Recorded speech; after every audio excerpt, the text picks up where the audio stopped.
Versículo 10: pois ele havia curado a muitos, de modo que os que sofriam da doença ficavam se empurrando para conseguir tocar nele.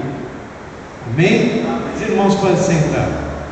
Deus sabe que nós ficamos, desde quando nós vimos o nome na escala, ficamos preocupados em ver o que Deus queria falar. E ontem eu peguei a Bíblia, virei ela de cabeça para baixo, chacoalhei e nada. Aí fui trabalhar. No caminho, eu lembrei desse texto. No caminho. Aí eu perguntei para o irmão que trabalha comigo, falei, você sabe onde fica esse texto? Aí eu falei para ele, se tem o texto certinho que você tem o texto. Eu falei para ele, você sabe onde fica? Eu não sei não. Vou ter que procurar, né? Aí li, fiquei lendo. Aí eu tinha uma Bíblia velhinha que o meu irmão Dodomiro reencarnou ela, e eu fui nela. Naquele tempo eu riscava as Bíblias. Aí eu achei o texto riscado. E eu achei o texto riscado e eu fiquei encantado, porque aqui a gente encontra empurrando para tocar nele. E lá a gente encontra se arremessando. Arremessar é se jogar, é se lançar. E aqui é empurrar, né? Por causa da multidão. Jesus tinha saído da sinagoga porque estavam querendo prendê-lo para matá-lo. E ele sai e ele chama os seus discípulos e fala assim: olha, vamos em direção ao mar. E numa planície, quando chegaram numa planície, a multidão cercou. Que tinha muita gente vindo de Judá, de Jerusalém, da Idúnia, da região do Jordão, da parte de cima, da parte de baixo, de Tiro, uma multidão muito grande. Por que essa multidão seguia Jesus? Porque ele tinha palavra. Não é porque ele curava, porque ele tinha palavra, ele tinha palavra de conforto. E essa palavra de conforto trazia com que o povo seguisse ele para onde ele fosse iam. E Jesus chega para os discípulos e fala: vamos no barco, porque vai ficar difícil de eu falar com esse povo, porque eles estão se jogando em cima de mim, porque de mim sai virtude, então eles se jogam em cima de mim para ser curados, mas eles não vão embora, eles são curados e ficam. Se fosse curado e ir embora, a multidão ia esvaziando, mas não, eles ficam do meu lado, eles ficam grudados em mim. Eu preciso do barco para que eu possa falar de Jesus, de falar do Evangelho para eles, falar da vida para eles. Aí eu fiquei encantado, porque eu falei: Senhor, eu estou atrapalhado, eu não sei o que falar. A irmã pega a ler sobre oração. Se eu fosse um pregador, eu colocaria um tema: tocar nele traz cura e um toque de fé. Mas eu não sou pregador. A gente só simplesmente fala aquilo que o coração está cheio. A revelação da vontade de Deus sobre a cura em mim e em vocês. O que Deus revelou para nós, o que Jesus nesse momento revelou para nós. A declaração do próprio Deus está em Êxodo capítulo 15, versículo 26. Nenhuma das enfermidades porém sobre vocês. Não vou pôr enfermidade sobre vocês, porque o pecado já o fez. O pecado já trouxe isso. O pecado que vocês carregam já traz a enfermidade já absoluta. E eu não vou pôr, não porei de jeito maneira. Só que tem sempre um detalhe. Com Deus sempre tem um detalhe. Eu sou o Senhor. Eu sou o começo e o fim. Eu sou o que sou. Ninguém muda. Porque quando eu quero, muda. Quando eu não quero, não muda. Não há mudança. A mudança só vem da minha mão. As coisas só acontecem porque eu quero que aconteça. Agora nós conhecemos uns caminhos que faz com que as mãos dele se abram para nos abençoar, que é a oração. Quantos minutos você perde para orar? Quantas vezes você dobra o seu joelho, ou entra em algum lugar restrito, ou fala com Deus durante o seu dia? Quantas vezes? Deus nos deixou uma credencial, que é uma linha direta por Jesus Cristo para falar com Deus. Ele deixou, Ele permitiu que isso acontecesse. Quando Jesus foi ao Calvário, Ele permitiu uma porta. Essa porta está aberta, escancarada. Ela não é estreita, ela é larga realmente, para aqueles que são fiéis em Deus, para que possam adentrar, a chegar nos seus atos e falar com Ele. Essa porta foi escancarada. Jesus a escancarou. Não precisa mais nos arrematarmos, nos arremessarmos, nos empurrarmos para obter a graça dele, porque essa porta está aberta. E só pode entrar nessa porta aquele que é fiel, obediente e leal a Ele. Essa porta está totalmente aberta. O ministério de Jesus, Filho de Deus, manifesta a natureza e o caráter de Deus para nós. Ele se manifesta. Jesus, quando se reunia para falar do seu Pai, ele sempre tinha uma porta aberta para nos indicar o caminho. Ele nos ensinava como nós devíamos proceder para chegar perto de Deus. Ele nos dava a chance de adentrar nas portas para falar com Deus, e Deus sempre de pé nos esperando. Nós encontramos sempre Deus de pé nos esperando. Você pode chegar bem aflito em oração diante de Deus, Deus já está esperando você na sua chegada. Ele não fica despercebido. Ah, você chegou? Não, ele já está te esperando, porque ele já sabe o que você vai pedir, e ele sabe a hora que ele vai te dar, e ele sabe como vai te dar, porque ele sabe que quando você receber, você vai o glorificar. Sempre vai o glorificar.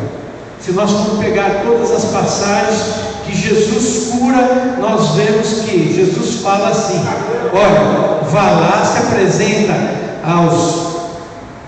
à sinagoga, se apresenta a eles e faz o rito que Moisés mandou. Mas nunca foram obedecidas essas ordens. Nós podemos ver que todas as vezes, todos aqueles que receberam bênçãos saíram clamando aos quatro cantos, que eles foram curados. Aleluia, Jesus. Todos eles, nenhum obedeceu. Pode ser que depois que clamaram, depois que falaram, depois que glorificaram a Deus, fossem lá e pagassem o tributo que a lei pedia. Mas todos, sem exceção, se levantaram e glorificaram o nome de Cristo, por intermédio da sua atitude, por intermédio do seu pedido. Deus nos responde de imediato, Deus nos responde de lance, por mais que nós achamos que está demorando. A nossa ansiedade de chegarmos nos atos do Senhor e falar ao pé dele, a nossa ansiedade faz com que as coisas aconteçam de imediato. Ele demora para acontecer, porque Deus sabe o momento certo para acontecer, o momento certo que nós precisamos para que o nome dele seja glorificado na nossa vida e na vida daquele que nos ajuda. Porque Deus coloca as pessoas no nosso caminho para nos ajudar, para nos abençoar, para trazer para nós a graça e a glória dele. Nós temos que entender e compreender que a sua glória tem que ser devolvida para que Deus nos abençoe. A posição da expiação de Cristo como um ato perfeito, sua morte para a nossa redenção diante de Deus, a nossa redenção, a nossa ligação, a nossa união com Deus, graças a Cristo, nos traz uma harmonia. Por isso que é importante orar, por isso que é importante a gente estar diante dele em orações. Os irmãos não sabem, mas Deus nos cura em oração. Deus age na nossa vida em oração. A gente não percebe, porque a nossa ansiedade impede que a gente enxergue isso. Mas se dobra teu coração com um problema sério. Tenho certeza que quando você levantar, ou quando você terminar a sua oração, o seu coração já está aliviado, a sua alma está em paz, você já está respirando mais suave.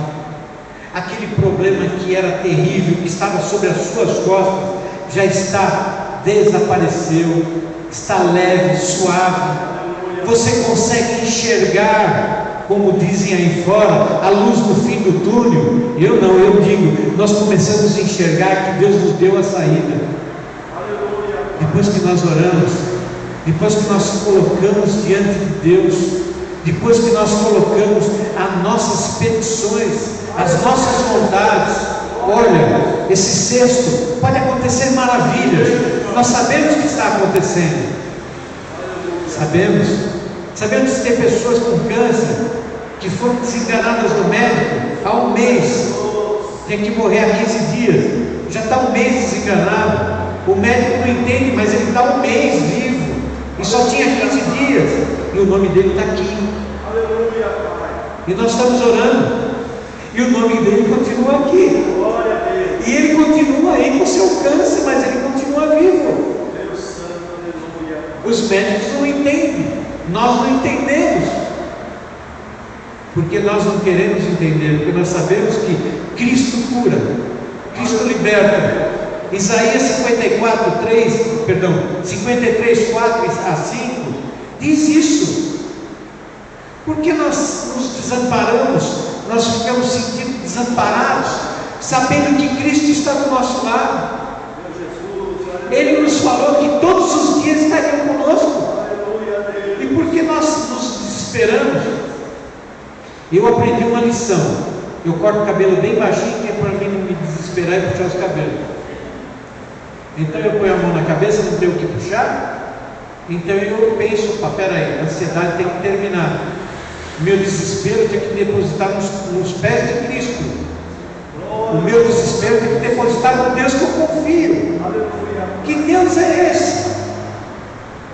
Que quando tudo está bem eu glorifico, quando tudo está mal eu começo a arrancar meus cabelos. Me desespero. Eu não consigo enxergar a um palmo no nariz porque eu estou desesperado. Estou cercado e eu não enxergo. Aí eu pego a Bíblia e vou ler lá em Salmos. Olhei para o alto e vi a minha redenção, eu vi a minha salvação, eu vi a minha libertação, e eu não consigo enxergar nem um palmo no meu nariz.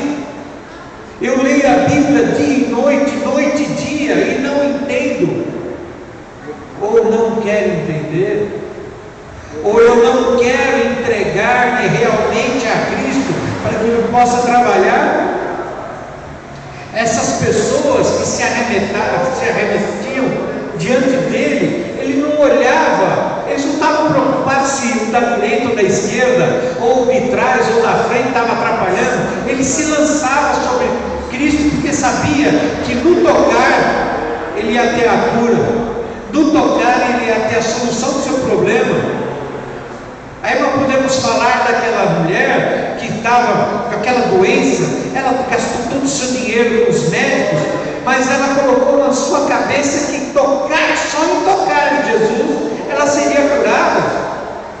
Quem era Jesus? Ela ouviu dizer, ela não conhecia Jesus, ela conhecia os médicos, ela conhecia tudo, ela conhecia a sua enfermidade, ela conhecia tudo, mas ela não conhecia Jesus. Mas ela estava nessa multidão. E quando ela viu Jesus, ela falou: vou tocar. Eu não quero saber se eu vou ser apedrejada, porque a lei de Moisés diz que eu tenho que ser apedrejada, porque eu estou imundo e se tocar numa pessoa sã, eu tenho que ser apedrejada. Ela não se preocupou com isso, porque ela sabia da lei, ela não se preocupou, ela foi lá e tocou em Jesus. Ela se arremeteu a Jesus, ela não estava nem aí se um da direita e da esquerda ia pisar nela, porque a multidão se lançava sobre Cristo, e nós ficamos aqui pensando como devemos chegar em Cristo. Se nós temos que orar só na igreja, se nós temos que entrar no quarto, fechar a porta e orar em escondido com Deus, ou se nós podemos entrar no banheiro. Não é para fazer isso sempre, tá? Às vezes a gente só tem 15 minutos na empresa para ir no banheiro e o cara vai 30, porque ele ficou 15 orando e esqueceu de fazer o que tinha que fazer, né? Mas faça como eu faço. Eu oro. Às vezes o cara está olhando para mim, vê o olhar longe, distante. O cara falou: o que aconteceu? Acorda, Brasil. Estou orando. O que é cristão que trabalha comigo, ele sabe o que eu estou fazendo. Mas o que não é, que ele diz: eu sou católico, apostólico, romano e palmeirense. Eu falei: vai tudo para o inferno, sem sobrar espaço, que lá está cheio. Então a gente tem que orar a todo instante, a todo momento. Por que temos que orar? Porque o mundo está aí no maligno. Quem é que não foi assaltado já? Quem é que não foi ameaçado? Estamos aí. Jesus disse. E nós fazemos o quê? Nós procuramos se esconder atrás da polícia, atrás do governo, atrás de um monte de coisa, e nós nos escondemos atrás das ordens de Cristo, que lá esconde, lá nos esconde. Meu Deus Santo. Eu tenho um testemunho para acabar.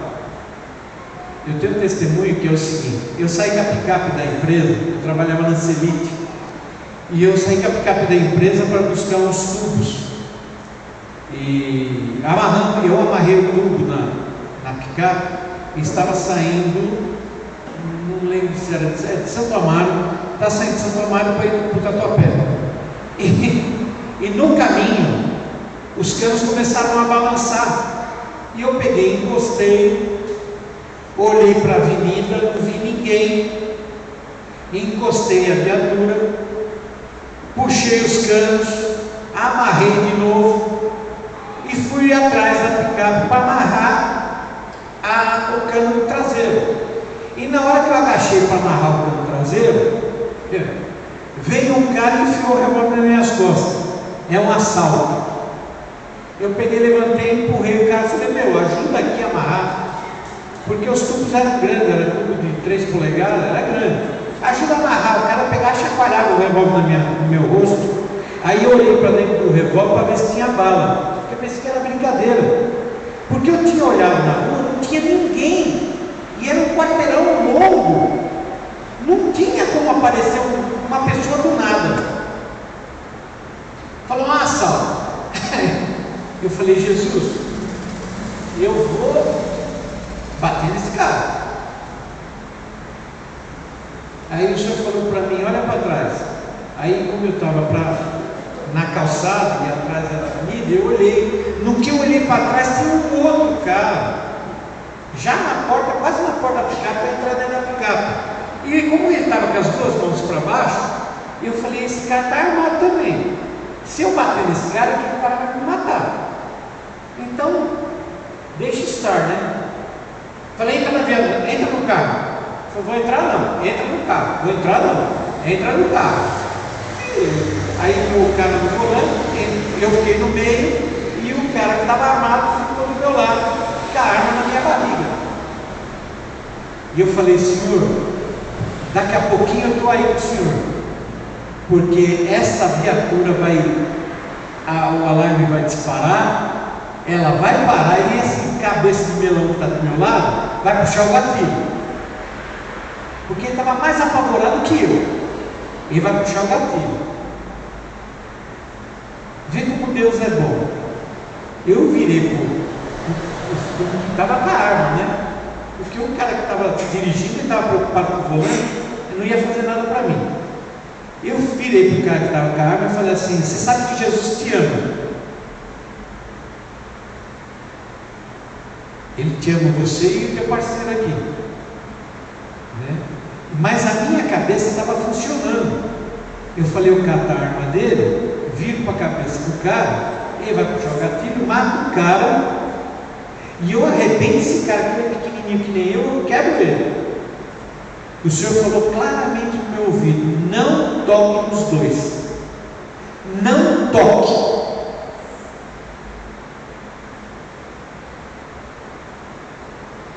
A gente é obediente, né? Aí eu voltei a falar de novo para ele. Falei: senhor, eu daqui a pouco estou aí, esse carro vai parar e esse cara vai me matar, e eu vou estar aí. Aí eu, precavido, virei para ele de novo e falei assim: olha, se você me matar, eu vou levar a tua coroa. Olha, mentiroso, né? Se você me matar, eu vou levar a tua coroa. Aí você não vai mais para o céu, mas de jeito nenhum. E o cara olhava para mim, olhava e dava risada, ele não sabia nem o que eu estava falando. Eu falei: esse cara está louquinho. E eu falava: Jesus vai disparar, Jesus vai disparar. Aí ele disparou, nós estávamos na pista do meio, o carro foi indo devagarzinho, até o acostamento. Quando encostou no acostamento, eu falei: agora chegou a hora. Senhor, eu vou ver os céus, eu estou me vendo aqui, vendo os céus abertos. Aí o cara que estava no volante saiu correndo, disparou. O outro me levou a carteira, deu tempo para me levar a carteira, levou o relógio e levou o bip. Ainda fez a limpeza. Falei: Jesus. Aí eu esqueci que eu ia morrer.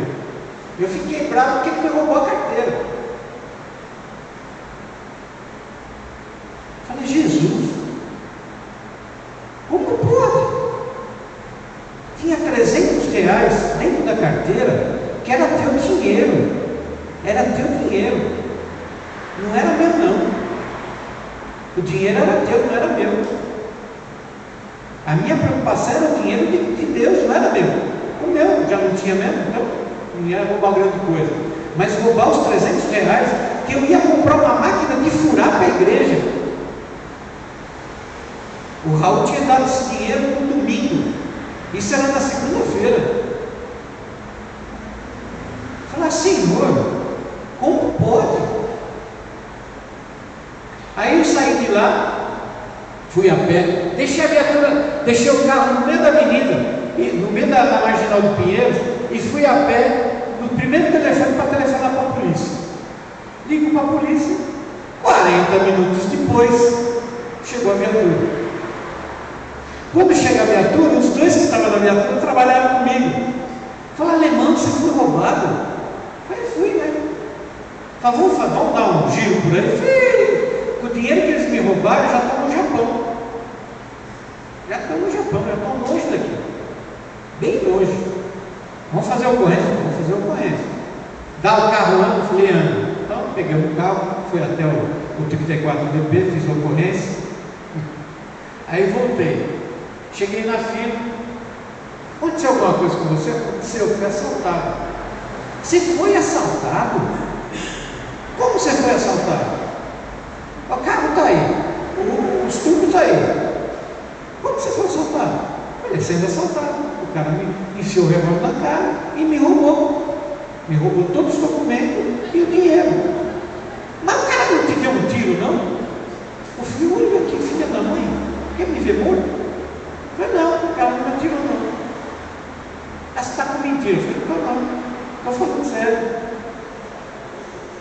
O cara me roubou todos os documentos, aqui o BO. Ore. A coisa mais gostosa que tem é orar.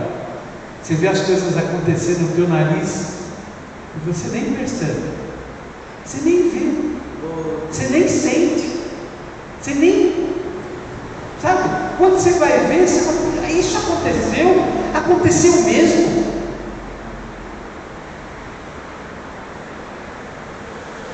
Como é bom servir a Jesus, como é bom ser crente, mas fiel.